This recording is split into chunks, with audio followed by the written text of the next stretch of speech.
যদি আপনারা বরাবরই সংবিধান মানার কথা বলছেন, সংবিধানের ব্যত্যয় আপনারা ঘটাতে চান না, আবার সেই সাংবিধানিকভাবে যে ছবিটি থাকার কথা পেছনে সেটি আবার আপনারা রাখছেন না, সেই ক্ষেত্রে আবার ব্যত্যয় করছেন, এটি কি সংবিধানের ব্যত্যয় নয়? ধন্যবাদ আপনাকে, আপনার মাধ্যমে যমুনাটিভির দর্শক শ্রোতা সবাইকে ধন্যবাদ এবং আমার সাথে দুজন বিজ্ঞ সহ আলোচক ওনাদেরকে ধন্যবাদ। এবং আমি সর্বপ্রথমে আল্লাহ রাব্বুল আলমিনের দরবারে শুকরিয়া আদায় করছি যে দীর্ঘ প্রতীক্ষার পর আজকে জনগণের ম্যান্ডেটের মাধ্যমে একটি বাংলাদেশে যে সার্বভৌম সংসদ একটি ঐতিহাসিক যাত্রা শুরু হয়েছে। এবং আমি আমার নির্বাচনী এলাকা ময়মনসিংহ 10 গফরগাঁও উপজেলা পৌরসভা পাগলা থানাবাসীকে ধন্যবাদ এবং কৃতজ্ঞতা জানাচ্ছি যে তারা আমাকে সংসদে কথা বলার বা সংসদে তারা আমাকে ভোট দিয়ে যা প্রেরণ করেছেন।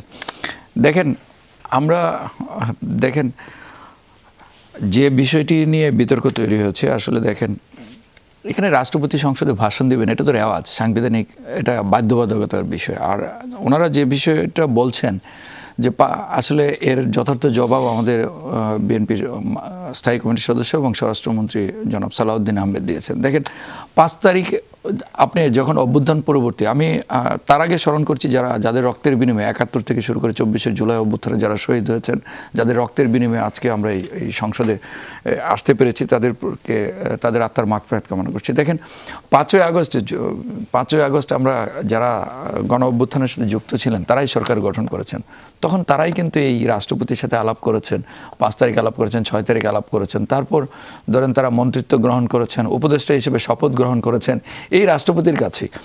তখন যদি ওনারা তো চাইলেই রাষ্ট্রপতিকে সরাইতে পারতেন বা যা খুশি ওনারাই করেছেন। আমরা কিন্তু তখনও ক্ষমতার কেন্দ্রবিন্দুতে ছিলাম না, বিএনপি ছিল না।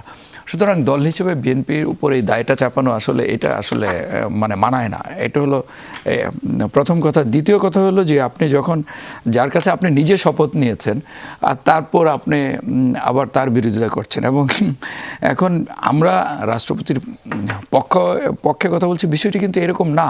এটা হলো সাংবিধানিক বাধ্যবাধকতা। যে কারণে দেখেন বর্তমান রাষ্ট্রপতি আগে উনি যাদের দ্বারা নিয়োগপ্রাপ্ত হয়েছেন তখন যখন বক্তব্য দিয়েছেন তাদের কথা বলেছেন, আর এখন কিন্তু উনি যে বক্তব্যটা দিয়েছেন সেই তাদেরকে ফ্যাসিস্ট হিসেবে আখ্যায়িত করে তাদের বিপক্ষে কথা বলেছেন। সুতরাং এটা কিন্তু আসলে সাংবিধানিক বাধ্যবাধকতা। এবং রাষ্ট্রপতি তার ভাষণটি পাঠ করেন, আসলে উনি নিজের বক্তব্য সেখানে দেন না। এটি তো রীতি, এটি রেওয়াজ। আসলে আমরা দেখেন আমাদের সংসদ নেতা মাননীয় প্রধানমন্ত্রী আজকে বক্তব্য দিয়েছেন, উনি বলেছেন এবারের সংসদ হবে সব যুক্তিতর্ক এবং জাতীয় সমস্যার সমাধানের কেন্দ্রবিন্দু। এবং উনি বলেছেন যে আমাদের রাজনীতি হবে দেশ এবং জনগণের কল্যাণে। সেখানে আমরা আসলে এই সংসদটাকে একটি প্রাণবন্ত, একটি জনগণের আকাঙ্ক্ষিত, জনগণ যে বিশাল প্রত্যাশা নিয়ে, আকাশচুম্বী প্রত্যাশা নিয়ে আমাদেরকে নির্বাচিত করেছেন, আমরা প্রত্যাশা করি যে যারা সাংসদ রয়েছেন, সরকারি দল, বিরোধী দল, সবাই মিলে আমরা সেখানে উন্মুক্ত বিতর্ক করব, আলোচনা করব, সমস্যার সমাধানে কাজ করব। এবং এই সার্বভৌম সংসদ হবে সব যুক্তিতর্ক আলোচনা, সাংবিধানিক আলোচনা বলেন, দেশের জনগুরুত্বপূর্ণ সমস্যার সমাধানে বলেন, সব সমস্যার আলোচনার কেন্দ্রবিন্দু। আমরা প্রথম দিন আসলে আমরা দেখেন আমাদের বিরোধী দলের সংসদ সদস্যরা যারা আছেন এবং আমাদের পক্ষ থেকে, আমাদের সরকারি দলের পক্ষ থেকে যারা কথা বলেছেন, কেউ কিন্তু একটি কথারও কেউ সমালোচনা করতে পারবে না। তারাও কিন্তু টেবিল চাপড়িয়ে প্রশংসা করেছেন। আপনি আরেকটা জিনিস খেয়াল করবেন, যখন বিরোধী দলীয় উপনেতা কথা বলেছেন তখন কিন্তু আমাদের সংসদ নেতা এবং মাননীয় প্রধানমন্ত্রী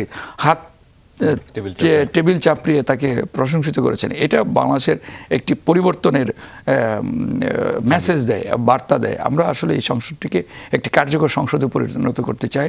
এবং আমাদের সংসদ নেতা বলেছেন শুধু বিরোধিতার স্বার্থে বিরোধিতা না, আসলে দেশের স্বার্থে, জনগণের স্বার্থে যে কোনো ধরনের আলোচনা আমরা সংসদে হবে, সংসদে করবেন সবাই, এটা আমরা প্রত্যাশা করি। প্রথম দিনই তারা ওয়াকআউট করলেন, তার মানে কি একটা বার্তা দেয় যে আগামী দিনের সংসদ আপনাদের জন্য খুব একটা মসৃণ হবে না?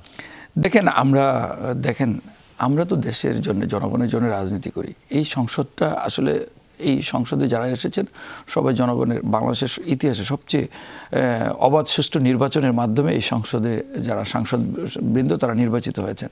জনগণ প্রত্যাশা করে যে তারা সংসদটাকে তাদের যে কোনো বিষয়ে আলাপ আলোচনার কেন্দ্রবিন্দু করবে। এখন আমাদের পথ মসৃণ হবে না, তার মানে তো সংসদের পথ মসৃণ হবে না।